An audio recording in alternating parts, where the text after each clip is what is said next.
ये आपके साथ शेयर की जाती हैं इस प्लेटफॉर्म पर। मेरी आपसे गुजारिश तमाम लोगों से यही है कि इस प्लेटफॉर्म को भी आप ज़्यादा से ज़्यादा ज्वाइन करें, अपने हल्क़ा अहबात में भी ज्वाइन करवाइए, क्योंकि ये पाकिस्तान और पूरी दुनिया की मार्केट के हवाले से और जो बैनुल-अक़वामी इंपॉर्टेंट ख़बरें होती हैं वो आपके साथ इस पर शेयर की जाती हैं। इस मौके पे आज हम थोड़ा सा डिस्कस करते हैं पिछले हफ्ते 13 तारीख से लेकर 16 तारीख तक अमरीकी सदर जो बाइडन साहब की जो विज़िट था मिडिल ईस्ट में, ख़ास तौर पे वो इसराइल, फ़लस्तीन और सऊदी अरब के दौरे पर रहे और इस हवाले से बहुत सारी बातें होती रहीं कि जनाब अमरीकी सदर जो बाइडन साहब जो मुलाकात के लिए आ रहे हैं सऊदी अरब, ये लास्ट हमने ये देखा था कि जो प्रीवियस जो सदर थे मिस्टर डोनाल्ड ट्रम्प साहब बड़े गर्मजोशी से सऊदी अरब के जो किंग हैं सलमान बिन अब्दुल अजीज़ उनके साथ मुलाकातें की और बड़ी उन्होंने गर्मजोशी का मुजाहरा किया था। लेकिन इस मुलाकात में हम ये देख रहे हैं कि जो बाइडन साहब मुलाकात के लिए तो आए, लेकिन मोहम्मद बिन सलमान साहब ने उनको एयरपोर्ट पर भी रिसीव नहीं किया और मोहम्मद बिन सलमान के वालिद जनाब किंग सलमान बिन अब्दुल अजीज़ साहब भी उनसे लेटर ऑन मुलाकात उन्होंने की। तो इधर हम ये देख रहे हैं कि अमरीका और सऊदी अरब के माबैन जो ताल्लुकात हैं उसके अंदर थोड़ी सी एक डेंटिंग पोजीशन नज़र आती है। अच्छा, इस डेंटिंग पोजीशन में सबसे ज़्यादा अहम जो किरदार अदा कर रहा है वो है 2018 में कत्ल किए जाने वाले एक सऊदी जो रिपोर्टर थे जो जमाल खशोगी के नाम से काफ़ी मशहूर रहे, उनका मर्डर हुआ इस्तांबुल में अक्टूबर 2018 में। उस हवाले से पूरी दुनिया की ह्यूमन राइट्स जो इदारे हैं उन्होंने बहुत ज़्यादा इसके ख़िलाफ़ बातें की और ये कहा कि जमाल खशोगी का मर्डर में जो इन्वॉल्व है सबसे बड़ी पर्सनालिटी वो मोहम्मद बिन सलमान है। इस हवाले से पूरी दुनिया की जितनी भी ह्यूमन राइट्स इदारे हैं उन्होंने बहुत ज़्यादा नाराज़गी का इजहार किया और उन्होंने ये कहा कि मोहम्मद बिन सलमान के हवाले से इसके ऊपर एक जुडिशल इंक्वायरी होनी चाहिए और इस पर चेक करना चाहिए कि किस तरीके से मोहम्मद बिन सलमान ने एक रिपोर्टर को, एक खबर रिसा एजेंसी के एक बहुत नामवर नाम को का मर्डर कर दिया, उनको ख़त्म कर दिया। और इसमें बहुत सारी बातें पिछले 3-4 साल पहले हमारे सामने आई थी, लेकिन फिर मुख्तलिफ मौक़े पर हमने देखा कि जमाल खशोगी के मर्डर को दबा दिया गया। लेकिन आज फिर हम ये देख रहे हैं कि जब से ये जो बाइडन साहब पिछले 3-4 दिनों से अमेरिका के सदर सऊदी अरब में रहे और इसराइल में रहे, तो पूरी दुनिया के जो ह्यूमन राइट्स इदारे हैं वो इसके हवाले से बहुत ज़्यादा बातें करते रहे। बहरहाल इस जो बाइडन के जो मुलाकातों का सिलसिला रहा, इसमें बहुत ज़्यादा हमने गर्मजोशी का इजहार नहीं देखा। दोनों ममालिक की जो लीडरान हैं उनमें वो गर्मजोशी दिखाई नहीं दी जो हमने डोनाल्ड ट्रम्प के दौर में देखी थी। बहरहाल इस हवाले से हम ये कह सकते हैं कि ये जो मुलाकात का सिलसिला रहा, जो बाइडन और किंग मोहम्मद बिन सलमान और इसराइल के वज़ीर आज़म और मोहम्मद अब्बास जो फ़लस्तीन के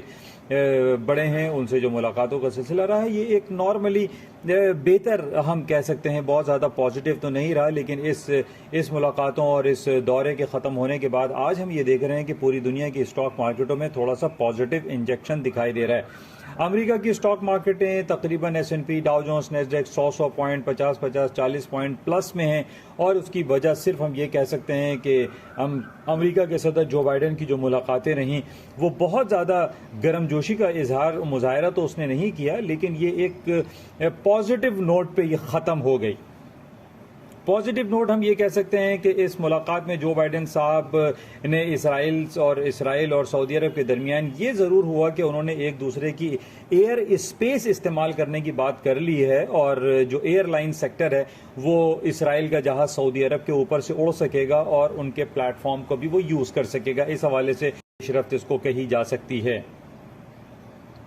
अच्छा, इसके साथ ही इस मुलाकात में सऊदी अरब ने ईरान के हवाले से कोई पेशरफ्त नहीं की और ये कह दिया सऊदी अरब ने कि वो ईरान और अमेरिका के माबैन जो न्यूक्लियर बॉम्ब के हवाले से जो मुलाकातों का सिलसिला होगा उसमें सऊदी अरब पार्ट प्ले नहीं करेगा। तो हम ये देख रहे हैं कि ये जो मुलाकात रही ये एक प्लस माइनस की सूरत में ये ख़त्म हो गई, लेकिन इसको बहुत ज़्यादा पॉजिटिव नोट्स नहीं मिले। अच्छा, इसके साथ ही ईरान के जो सुप्रीम लीडर हैं मिस्टर आयतुल्ला अली खमीनी साहब, उन्होंने इस बात का भी ऐलान कर दिया है कि जनाब ईरान के पास वो कैपेबिलिटी मौजूद है कि वो किसी भी वक्त न्यूक्लियर बॉम्ब क्रिएट कर सकता है। ये एक बहुत बड़ी खबर है और हम पिछले काफ़ी अरसे से देख रहे हैं कि ईरान और अमेरिका के दरमियान ये न्यूक्लियर बॉम्ब के हवाले से और ईरान और यूरोपियन यूनियन में के दरमियान काफ़ी तलखियां हमें दिखाई देती हैं। इसी हवाले से हमने ये देखा है कि पूरी दुनिया ने, खासतौर पे यूरोप और अमेरिका ने ईरान का बॉयकॉट किया हुआ है और ईरान को तिजारती सरगर्मियां पूरी दुनिया में करने से रोका हुआ है। लेकिन बहरहाल ईरान ने एक स्टैंड लिया हुआ है और उसने ये कहा हुआ है कि वो न्यूक्लियर बॉम्ब जरूर बनाएगा, क्योंकि उसकी वजह हमें ये दिखाई दे रही है कि दूसरे ममालिक में, यानी अगर हम बरतानिया को ले लें, फ्रांस है, जर्मनी है, रशिया है, जापान है और जनाब अमेरिका है, कनाडा है, ये वो तमाम ममालिक हैं जो कि न्यूक्लियर एनर्जी हासिल कर चुके हैं और न्यूक्लियर बॉम्ब बना चुके हैं। लेकिन जब हम बात करते हैं कि किसी इस्लामिक मुल्क में न्यूक्लियर एक्टिविटी के हवाले से और ख़ास तौर पे अमेरिका ईरान पे बहुत ज़्यादा नज़र रखता है और वो ईरान के ऊपर बहुत सारी पाबंदियां इस हवाले से लगाता चला आ रहा है कि जनाब ईरान को हम न्यूक्लियर बॉम्ब बनाने की इजाज़त बिल्कुल नहीं देंगे। लेकिन पॉइंट यही रेज होता है कि जनाब इजाज़त की क्या बात है? क्या अमेरिका ने जब न्यूक्लियर बॉम्ब बनाया, क्या उसने सऊदी अरब से, ईरान से या पाकिस्तान से इजाज़त ली थी? तो इसका मतलब ये है कि ये हर कंट्री का अपना एक उसके पास अथॉरिटी मौजूद है और वो किसी भी वक्त कुछ भी बना सकता है। बहरहाल इस हवाले से बहुत इंपॉर्टेंट ये पेशरफ्त है और इस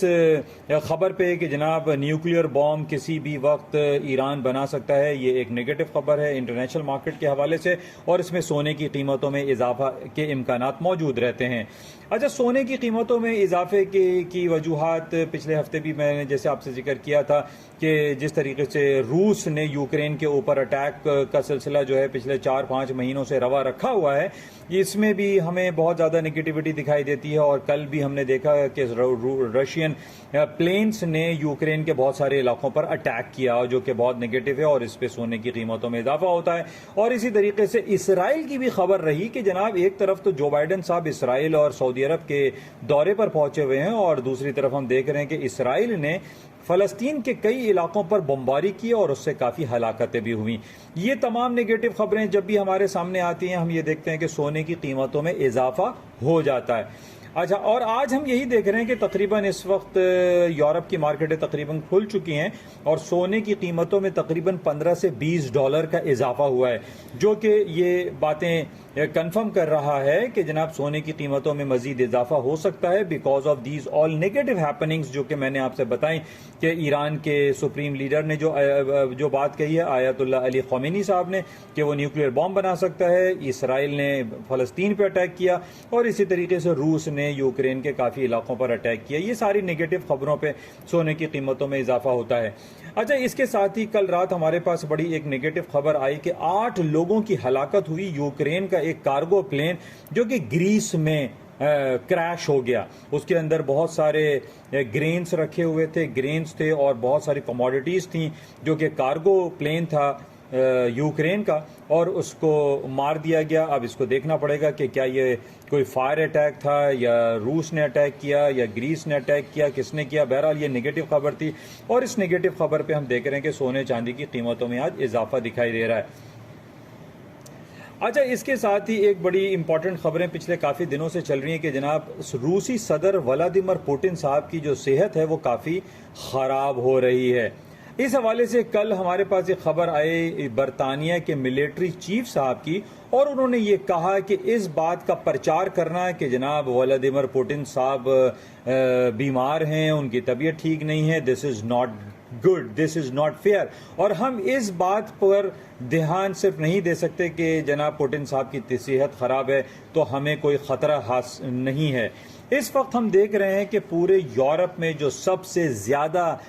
जिस मुल्क को रूस से ख़तरा है वो है बरतानिया। बरतानिया को बहुत ज़्यादा परेशानी का सामना है और ये कहा जा रहा है कि रूस बरतानिया के ऊपर कोई न्यूक्लियर अटैक, कोई बॉम्ब अटैक कर सकता है। तो बहरहाल ये यूके की बरतानिया के मिलिट्री चीफ का ये कहना और उनकी तरफ से ये बयान आना एक बहुत संगीन बात है और ये एक नेगेटिव खबर गिरदानते हुए हम ये कह सकते हैं कि सोने की कीमतें और precious metal, palladium, platinum, silver, इन आइटम में इजाफा मुमकिन है, क्योंकि हमें यके बाद दीगरे जो है वो नेगेटिव खबरें हमें मौसूल हो रही हैं। बहरहाल इसको हमें मजीद देखना पड़ेगा कि व्लादिमीर पुतिन की हेल्थ के हवाले से बरतानिया के लोग, बरतानिया के मिलिट्री चीफ और मजीद क्या बयान देते हैं, क्योंकि बरतानिया को बहुत सख्त तशवीश है, बहुत ज़्यादा ख़तरा लाहक है कि रूस बरतानिया के ऊपर अटैक कर सकता है,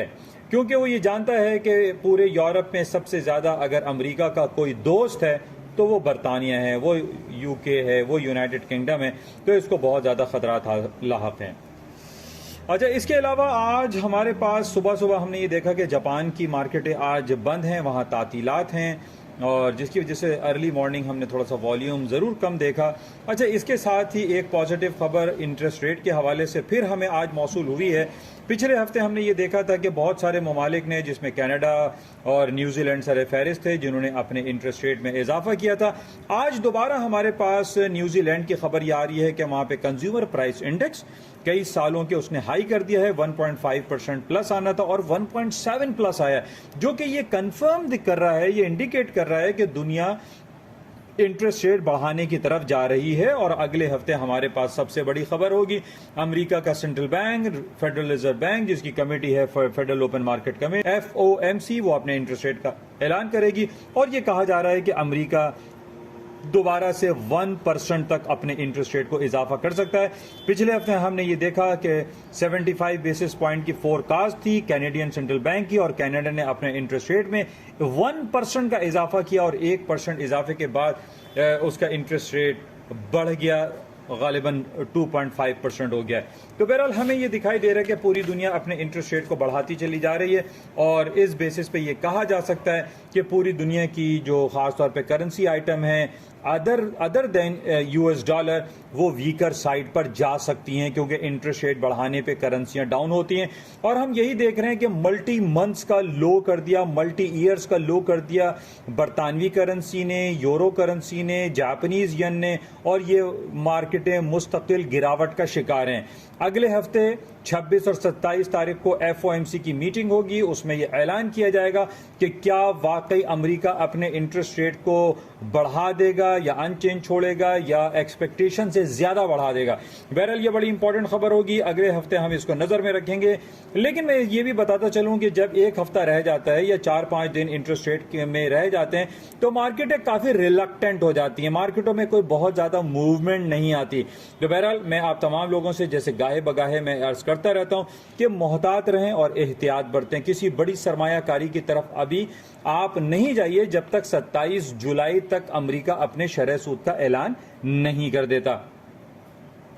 अच्छा, बहरहाल इसके साथ ही पाकिस्तान के हवाले से बात करते हैं। पाकिस्तान के हवाले से लोग मुझे फ़ोन करते हैं और पूछते हैं कि यासीन भाई क्या सिलसिला है, पाकिस्तान को IMF की तरफ से 1.16 बिलियन डॉलर मिलने वाले हैं, 2 बिलियन मिलने वाले हैं, 4 बिलियन मिलने वाले हैं, या दूसरे ममालिक जो है हमें सऊदी अरब है, मुत्तहदा अरब इमारात है, मलेशिया है और दूसरे ममालिक हमें ये वजीर ख़जाना साहब कह रहे हैं, मिफ्ता इस्माइल साहब के 4 बिलियन डॉलर पाकिस्तान को मिलेंगे।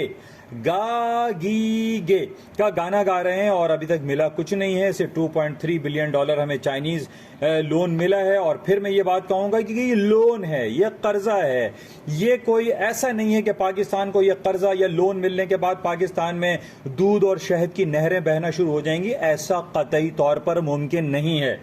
लोगों ने मुझसे पूछा कि जनाब ये लोन मिलने के बाद, ये IMF से पैसे मिलने के बाद या 4 बिलियन डॉलर मिफ्ता इस्माइल साहब कहते हैं ये मिल जाएंगे तो पाकिस्तान में डॉलर की कीमतें जो है वो कम हो जाएंगी। ये कम नहीं होंगी। मेरी कल भी काफ़ी लोगों से मैंने ये कहा कि जनाब पाकिस्तान में डॉलर की कीमतों में मुमकिन नहीं कि कमी वाक़ई हो जाए। उसकी वजह वाज़े तौर पे मैंने आपसे ये बताई थी कि पाकिस्तान के ऊपर जो तिजारती खसारा है, जिसको हम ट्रेड डेफिसिट या आप कह लीजिए कि जो बजट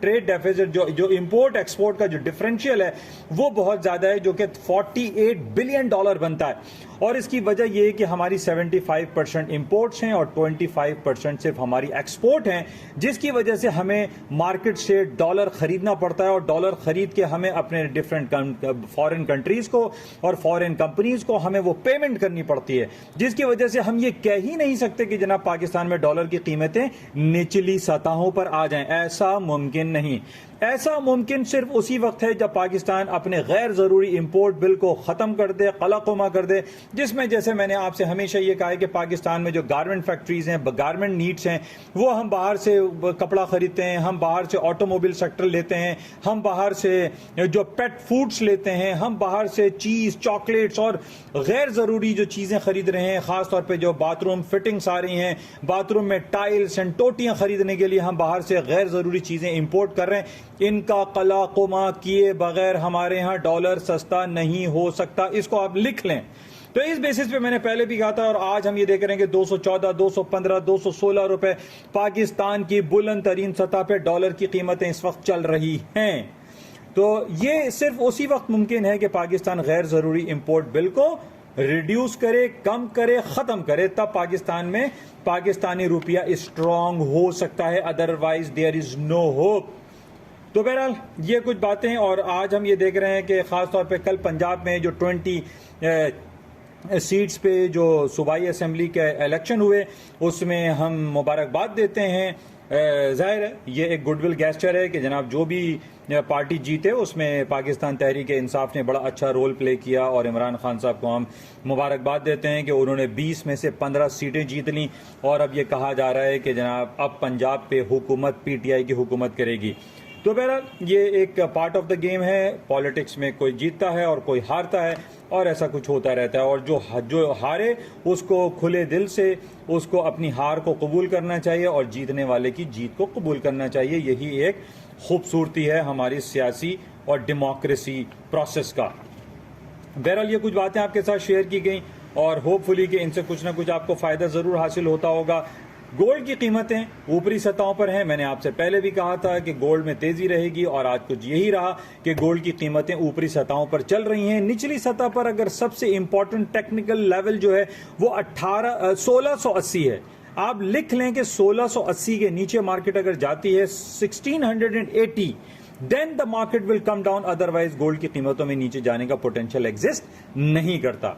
तो बहरहाल ये आपसे राब्ता रहेगा और जो भी इंपॉर्टेंट खबरें रहेंगी इंशाल्लाह आपसे गाहे बगाहे मुलाकात रहेगी, बातें होती रहेंगी। उस वक्त तक के लिए इजाज़त दीजिए। कल इंशाल्लाह दोबारा आपसे जो भी इंपॉर्टेंट खबरें रहेंगी आपसे बातें होंगी। उस वक्त तक के लिए इजाज़त दीजिए, लेकिन जाते हुए आपसे ये गुजारिश, इस YouTube चैनल को और इस वेबसाइट को ज़्यादा से ज़्यादा आप सब्सक्राइब करें, लाइक करें और शेयर करें and join it. Thank you. खुदा हाफिज़। यासीन।